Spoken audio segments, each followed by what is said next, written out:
tiga semua. Ya? Jadi tiga sahaja, wajib pada akal, mustahil pada akal, harus pada akal. Dan ketika tiga hukum ini tuan-tuan, bukan saja kita akan guna pada ciri Allah, tetapi kita guna di lapangan. Kita akan guna dalam kehidupan kita. Ha?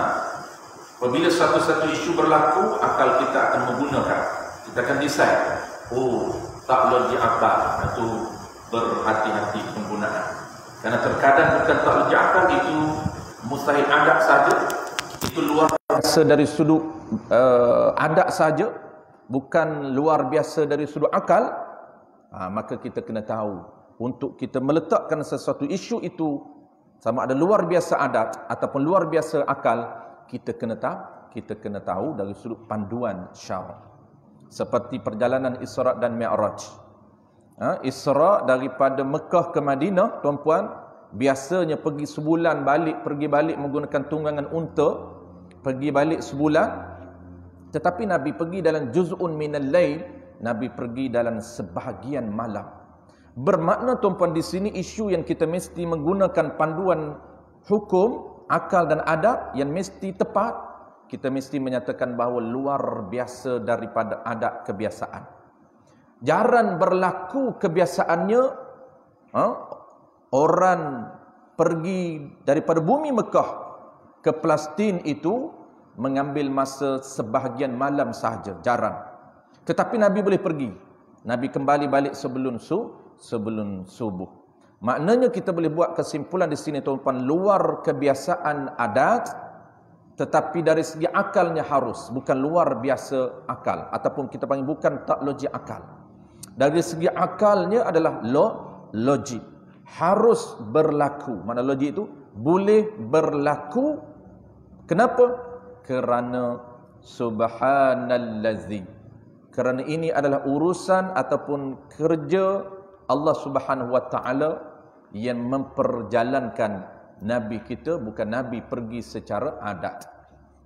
Itulah dia cara kita nak guna. Jangan kita kata tak logik akal Nabi pergi daripada Mekah ke Palestin dalam tempoh yang sangat singkat. Itu cara untuk kita guna. Baik, yang pertama tuan-puan apa dia? Pertama kita panggil wajib pada akal. Keluar rumus dia ialah mesti ada. Kalau barang itu ada tuan-puan, benda ada, kita buh mesti ada. Tiap-tiap perkara yang ada dan mesti tiada, tiap-tiap perkara yang tiada. Rumus yang ringkas mesti ada ataupun mesti sungguh. Silap. Saya ulang sekali lagi tuan-puan. Wajib pada akal ini rumus dia dua, iaitu mesti ada dan mesti sungguh.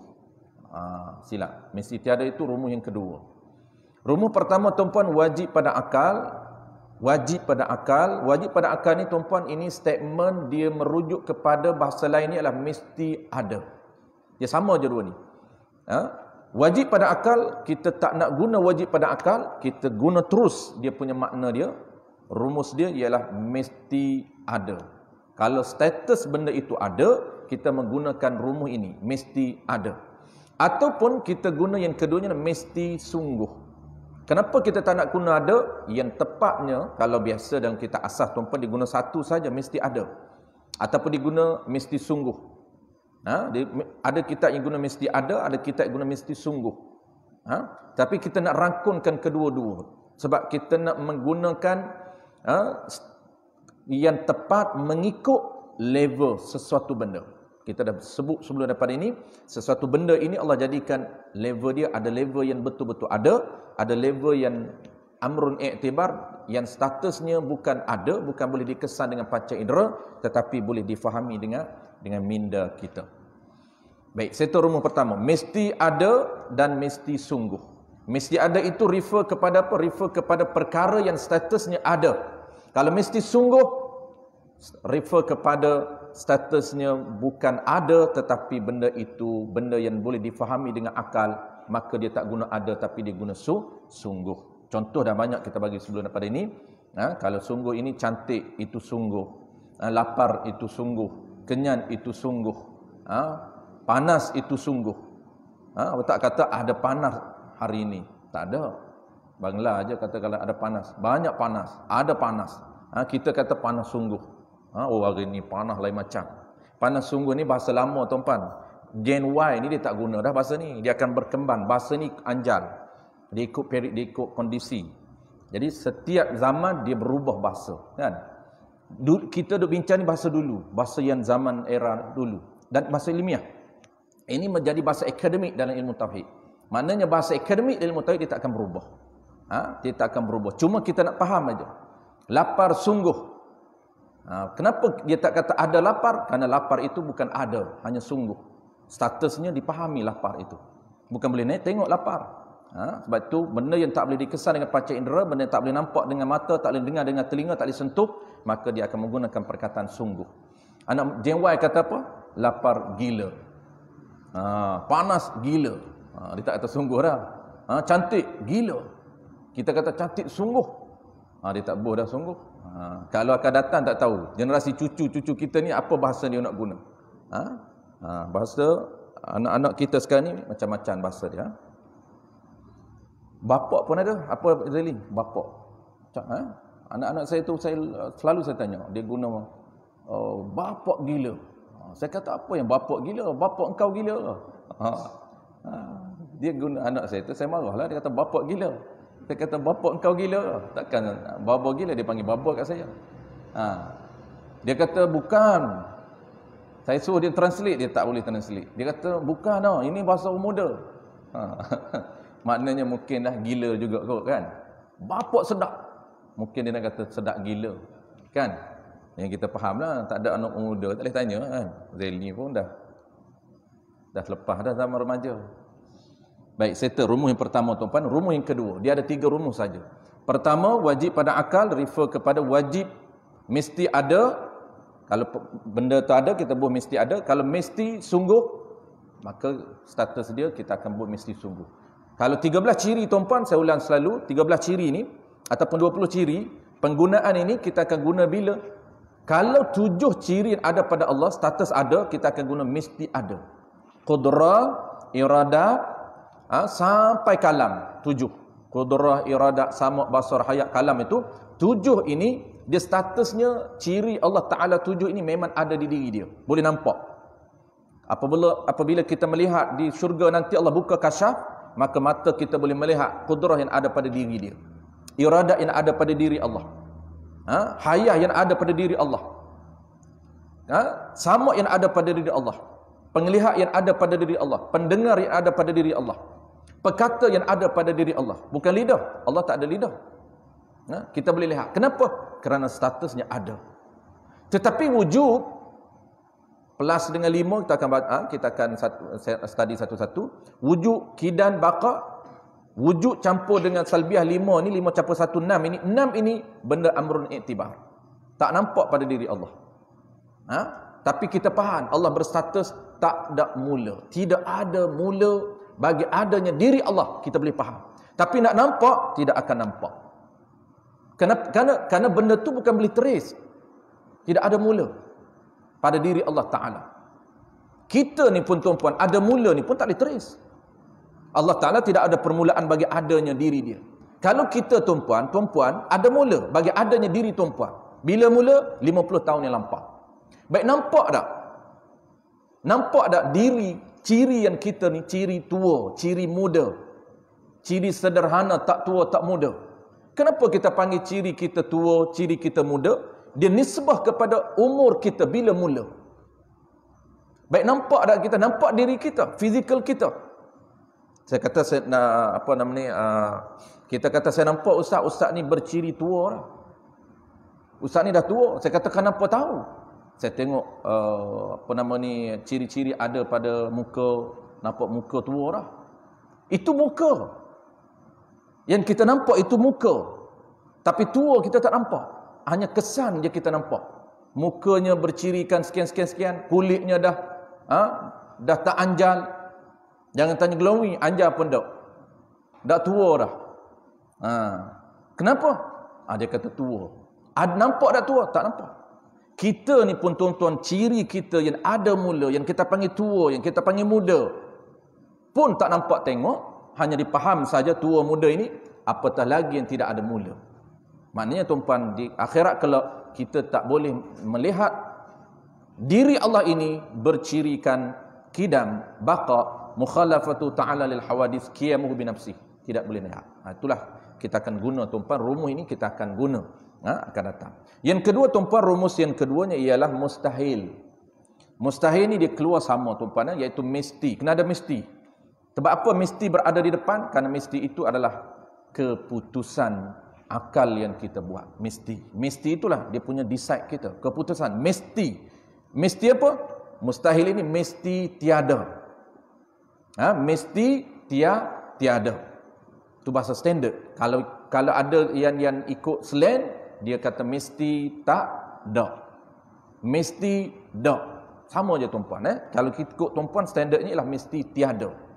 Kalau benda itu wujud, benda itu statusnya ada, maka kita lahirkan rumus yang kedua, mesti tiada. Mesti tiada pada Allah Ta'ala ciri buta. Buta itu tiada.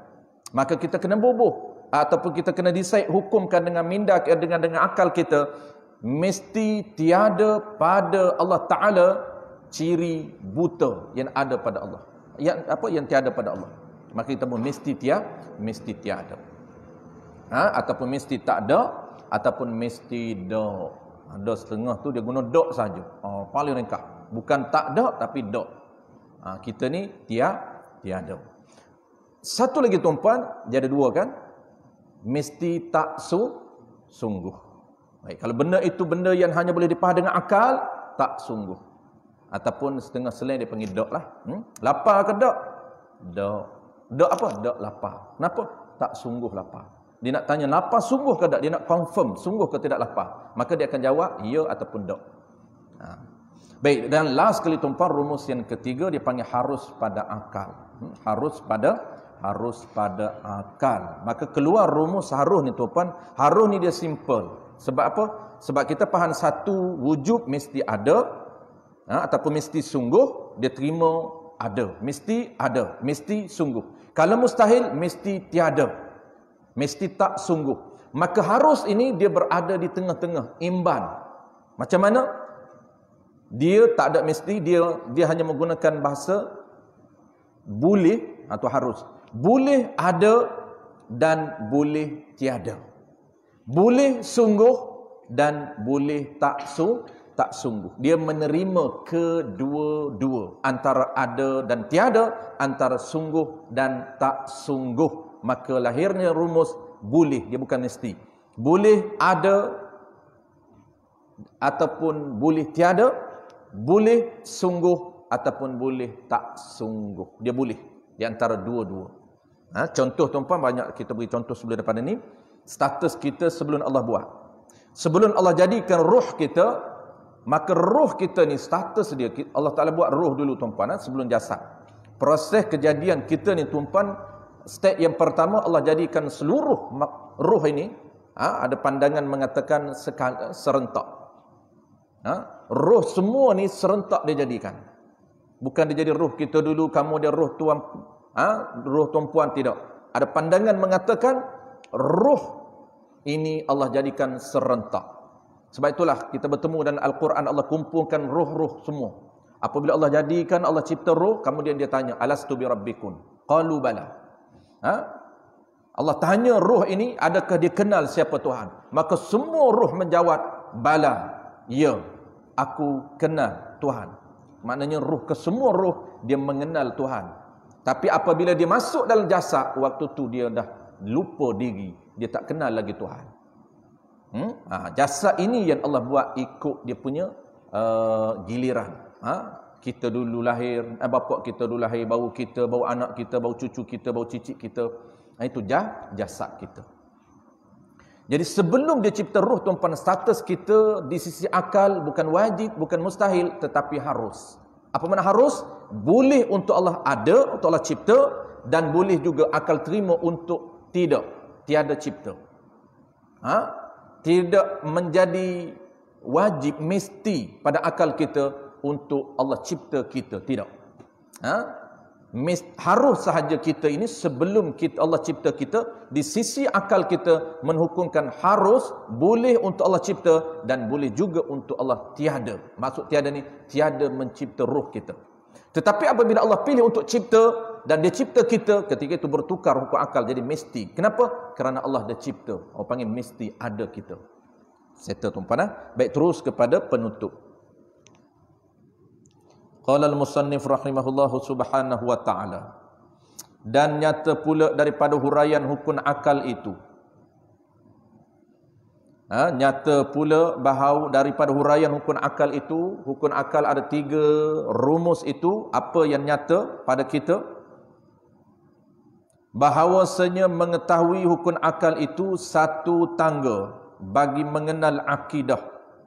Satu tangga ini dia panggil satu perantaraan ataupun satu jalan ataupun salah satu daripada proses mengenal akidah.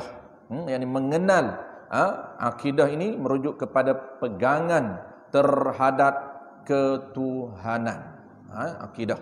Ada nama dia banyak tuan-puan. Nama lebih kurang 5 nama rujuk kepada nama tauhid. Ada nama tauhid, ada nama akidah, ada nama usuluddin, ada nama ilmu kalam, ada nama sifat 20. Kesemuanya nama itu merujuk kepada satu ilmu, iaitu ilmu mengenal Allah Subhanahu wa taala yang menjadi kewajipan kepada setiap individu mukallaf. Apabila status kita mukallaf, sama ada perempuan atau lelaki, tidak terkecuali mengenal Allah Subhanahu wa taala sebagaimana Allah naqalkan dalam firman-Nya, fa'lam annahu la ilaha illallah. Fa'lam ini perintah wajib. Fa'lam ini hendaklah kamu tahu bahawasanya tidak ada Tuhan yang layak ataupun yang sebenar disembah melainkan Tuhan yang bernama Allah Subhanahu wa taala. Ini ayat yang jelas menunjukkan bahawa perintah mengenal Allah Subhanahu wa taala ini adalah perintah wajib, menjadi kewajipan setiap mukallaf, sama ada lelaki ataupun perempuan. Jadi tangga, salah satu proses kita dah sebut di awal tadi tuan-puan, hukum akal ini merupakan satu wasilah ataupun satu perantaraan untuk mengenal Allah Ta'ala. Dia panggil hukum wasail. Dia panggil wajib wasail, wajib wasilah, wajib wasail. Maksud wasail ni kewajipan ataupun wajib perantaraan untuk mengenal Allah Subhanahu wa taala. Tanpa kita tahu tentang cara untuk menghukumkan dengan akal, maka kita tidak mampu untuk memahami ciri yang ada pada Allah Taala. Maka sekiranya kita tak mampu untuk memahami ciri yang ada pada Allah, melainkan kita tahu cara untuk hukum dengan minda kita, dengan akal kita, maka wajib menjadi kewajipan untuk kita belajar mencari ilmu tentang hukum akal. Satu tangga yang salah satu. Satu tu maksud salah satu daripada proses, salah satu daripada cara. Bukan inilah satu-satunya cara, tidak. Ada lagi cara, banyak lagi cara untuk mengenal Allah. Antara cara yang kita sebut tadi, boleh mengenal Allah Ta'ala melalui Quran dan hadis direct. Para sahabat dulu tuan-tuan, itu metodologi para sahabat. Bukan level kita. Kita gini tuan-puan tak mampu lagi untuk berada pada level para sahabat dan tabi'in. Para sahabat dan tabi'in, mereka mengenal Allah Ta'ala melalui Quran.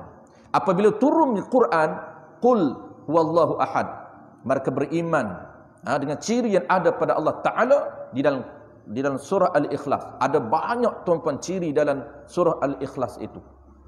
Lebih kurang 3 ciri yang ada dalam Qul huwallahu ahad, yang Allah Ta'ala nak cerita, nak memperkenalkan diri dia melalui ciri yang ada pada diri dia dalam surah Al-Ikhlas, Qul huwallahu ahad. Tetapi kita tuan-puan, kita baca surah Qul huwallah, walaupun kita tahu terjemahan, tapi kita tak tahu makna, maka menyebabkan kita tidak mampu untuk mengetahui berapa ciri yang ada pada dalam surah itu, yang cuba Allah ungkapkan dalam proses Allah memperkenalkan diri dia kepada kita.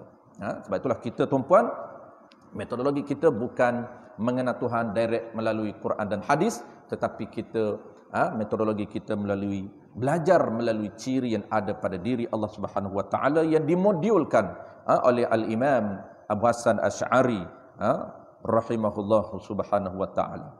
Dan juga tangga ataupun perantaraan ataupun wasilah ataupun proses ataupun jalan. Banyak tuan-tuan sama saja.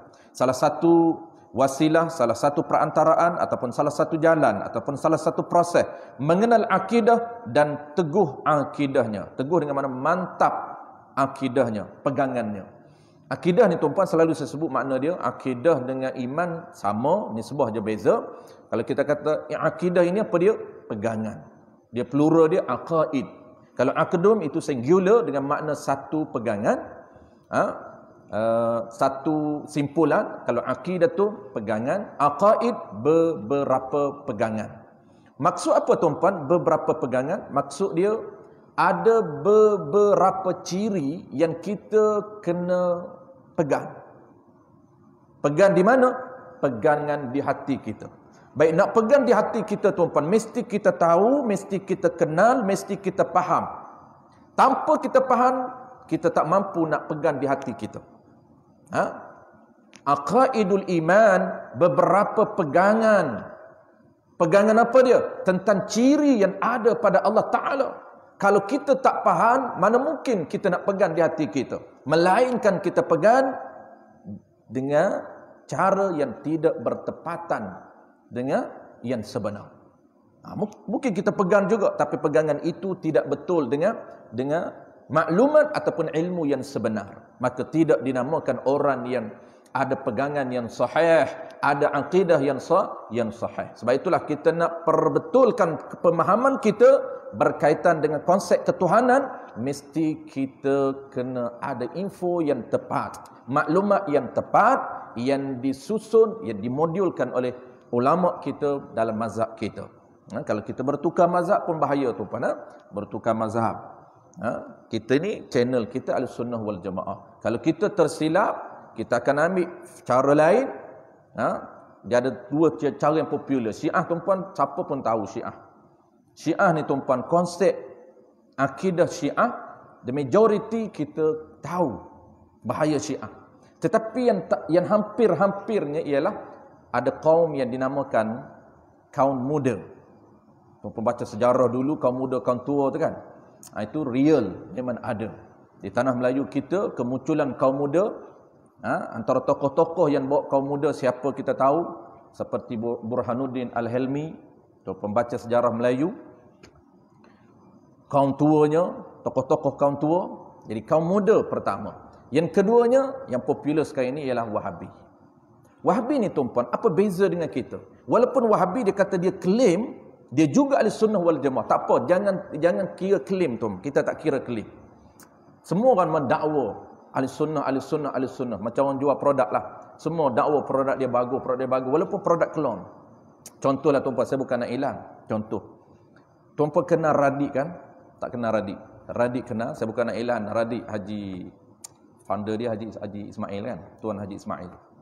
Saya ni antara generasi 80-an, saya dah minat kopi. Tuan-puan lagi lama kan? 70-an.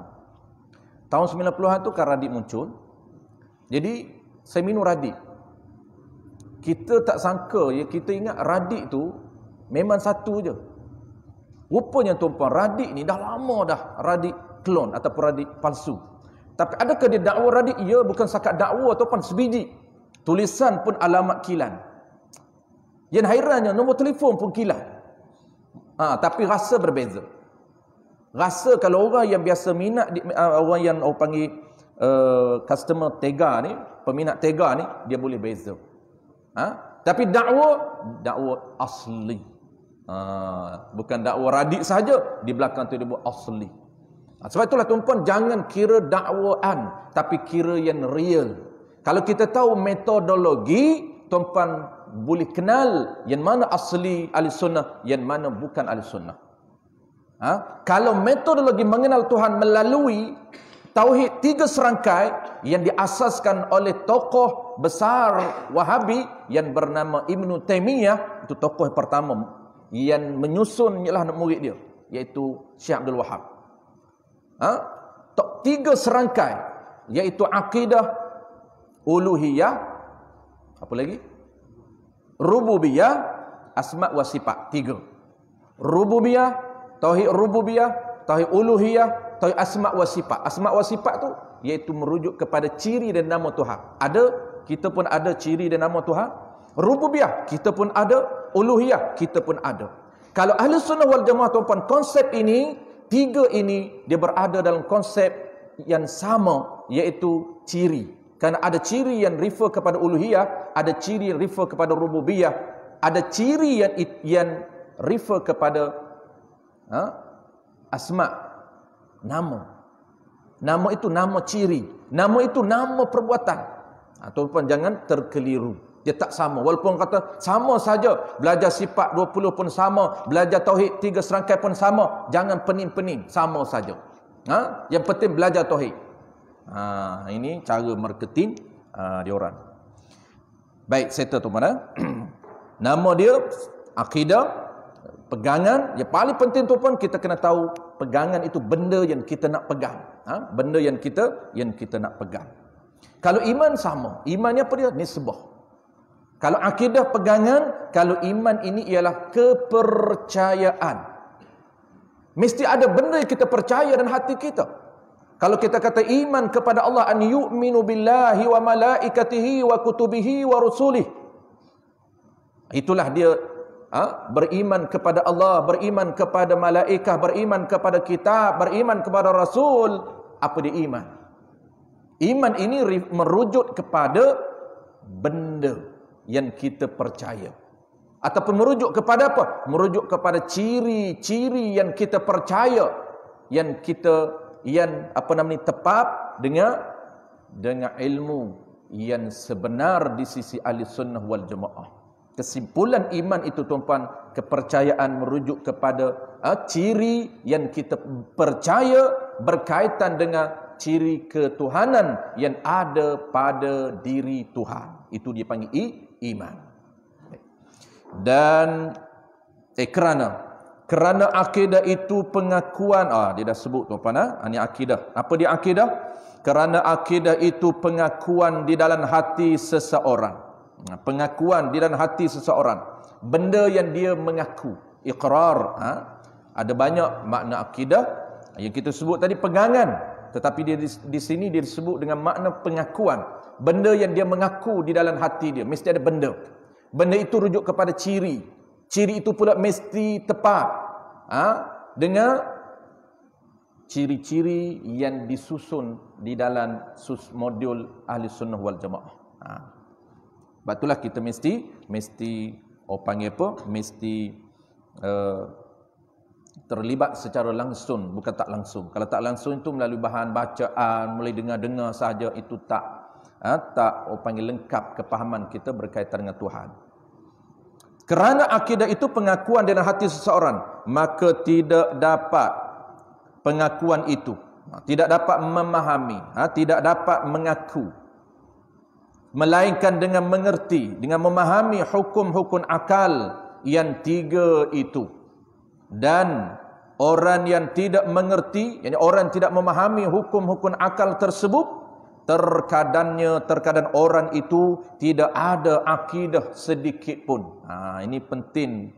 Dia nak sebut kewajipan mempelajari ilmu hukum akal. Kenapa? Kerana terkadang orang yang skip, dia tak belajar hukum akal, terus dia cuba nak memahami ciri yang ada pada Tuhan, menyebabkan dia tak mampu memahami secara tepat, tak mampu memahami secara betul, menyebabkan orang itu dinamakan orang yang tidak berakidah. Tidak ada pegangan dalam hati dia, walaupun ada pegangan, tapi pegangan itu tidak bertepatan dengan yang sebenar. Menyebabkan di sisi Allah Ta'ala, pegangan itu dinamakan orang yang tidak ada pegangan, orang yang tidak kenal Allah Ta'ala. Kenapa? Kerana kita dapat info yang bersalahan, info berkaitan dengan Tuhan, info yang tak tepat, maka tidak boleh dinamakan kita kenal. Yakni yang kata tidak ada akidah sedikit pun, yakni tidak ada pegangan di dalam hatinya. Maka orang yang tidak ada akidah atau tidak ada pegangan itu, dinamakan dia akan orang yang tidak ada akidah itu adalah orang yang jahil. orang yang jahil. Maksudnya orang yang tidak ada ilmu tentang akidah. Bahaya jahil di dalam akidah lebih bahaya berbanding jahil di dalam ilmu fiqh. Jahil tentang tata cara dan tata kelola mendirikan solat, jahil walaupun dia buat, tetapi praktikal dia itu tidak bertepatan dengan tata cara yang sebenar. Kurang bahaya lagi, walaupun bahaya, walaupun dosa, walaupun haram, tetapi lebih besar kesan dia, bahaya dia orang yang jahil tentang ilmu akidah. Kenapa tuan-puan? Kerana orang yang jahil tentang ilmu akidah, orang tidak ada akidah, maka menyebabkan kesan yang besar. Janji Allah Ta'ala, mereka ini dinamakan orang yang kufur. Wal'iyadzubillah. Orang yang tidak kenal Allah Ta'ala, orang yang kufur. Apabila kufur, maka janji Allah Ta'ala, mereka ini akan berada, akan mendiami neraka selama-lamanya. Itu yang bahaya, tuan-tuan. Inilah masa depan yang sebenar kita. Dua pilihan sahaja, pilihan di tangan kita untuk create masa depan kita bermula di alam syahadah. Alam syahadah maksud alam dunia. Pentas dunia ini adalah tempat untuk mencorak, melakar masa depan yang sebenar, iaitu darul akhirah. Tuan-tuan biasa dengar dar ini kampung. Kampung akhirat kita itu dinamakan kampung yang kekal abadi, kekal selama-lama. Maksud apa kekal? Kalaulah dia pilih neraka, maka kekal selama-lama dan neraka. Maksud kekal ini, Allah janji dia tidak akan menghancurkan neraka sebagai lokasi ataupun tempat kediaman penghuni neraka. Dia tidak akan menghancurkan, walaupun Allah boleh hancurkan. Dan juga darul, satu lagi kampung syurga. Syurga ini di-refer kepada kenikmatan. Itu syurga. Kalau neraka dia refer kepada tempat azab. Dia nama tempat. Syurga ni nama. Nama kepada tempat itu tempat yang nikmat, tempat yang memang nikmat yang tidak ada tandingan, tak boleh tanding tuan-tuan. Nikmat yang tidak ada tandingan dunia. Jadi syurga neraka ni contohnya kalau kita di dunia tuan-tuan, syurga apa dia? Syurga ni seperti tempat-tempat yang mewah. Contohlah hotel mewah.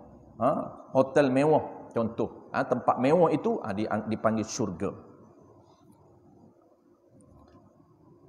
Dan jahil dengan Allah Ta'ala itu tidak sah imannya. Dan jahil dengan Allah Ta'ala itu tidak sah imannya. Dan apabila tidak sah imannya, tidak sah agama dia. Ini bahaya tuan-tuan. Bahaya. Kerana sah agama itu terhenti ia sah agama di atas sah imannya. Agama ni dia merujuk kepada tuan-tuan perundangan ataupun peraturan zahir, peraturan syariat, dipanggil fiqh. Fiqh itu agama. Tetapi iman itu dalaman yang kita tak nampak. Tidak ada siapa pun boleh nilai prestasi iman kita. Tidak ada, melainkan diri kita sendiri yang tahu tentang konsep ketuhanan. Orang lain tak tahu, kita diam saja. Melainkan apabila kita bersuara, kita bersharing, kita pun tahu, orang lain pun tahu bahawa kita tak tahu. Sebelum ni orang lain tak tahu pun bahawa kita tak tahu, dan diri kita juga tak tahu tentang apa yang dia tak tahu. Itu menjadi isu. Sebab tu dia tidak ada action. Tak ada action untuk mencari info, tak ada action untuk mencari ilmu. Sebab apa? Sebab tidak ada kesedaran tentang apa benda yang dia tak tahu. Sikit lagi tuan-tuan, kita dah insya'. Kita habiskan perenggan bawah tu. Kita akan tinggal last sekali tanbih itu, kita akan tinggal bulan depan. Penuntut tanbih. Kerana makna iman itu tasdik di hati. Makna iman itu tasdik di hati. Iaitu mengaku hati dengan sekalian barang, perkara yang didatangkan dengan dia dengan perkara itu oleh Rasul. Yang ini dibawa. Kita mengaku, hati kita mengaku, kita tak bangkan, kita tak ingkar apa saja yang dibawa oleh Rasulullah sallallahu alaihi wasallam daripada segala pekerjaan agama. Ini kita dah bahas di awal dulu. Basically lagi tuan-tuan, kita akan baca express. Sebab apa? Sebab ini dia just nak beritahu tentang penutup hukum akal sebagai wasilah sahaja. Dan terkadang jadi ia kafir. Ini dia ada guru tadi, jadi kafir dengan sebab tidak sempurna akidah dia. Yang ini pula, dan terkadang jadi kafir dengan sebab tidak mengetahui hukum-hukum akal yang tersebut, Seperti i'tiqad, dia nak bagi contoh. Penuntut ni tuan-puan, dia nak bagi contoh mana yang kata apabila dia tak belajar mengikut proses, dia skip proses. Dia skip. Inilah menjadi orang panggil tuan-puan, menjadi topik penting. Kenapa? Majoriti kita ni tuan-puan, dia ada kesedaran nak beragama, tetapi dia tak tahu proses. Contoh kita tuan-puan, kita ni ada kesedaran untuk nak improve level agama kita. Tetapi prosesnya kita tak tahu. Menyebabkan dia, apabila kita tak tahu proses, kalau dia tahu proses tapi dia tak follow proses, dia tak akan ada result. Tak akan ada result yang terbaik.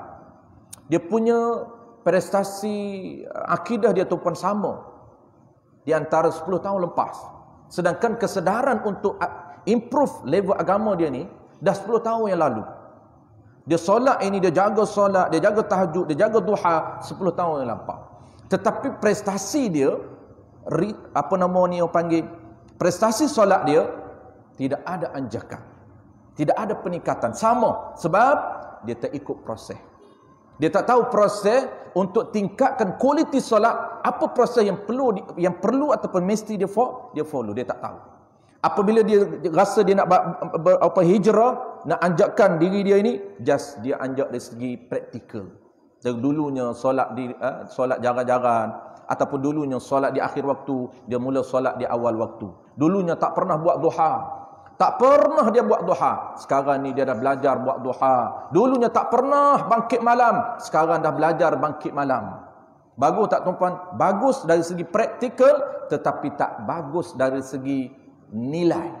Dia tak melihat dari segi value, nilai.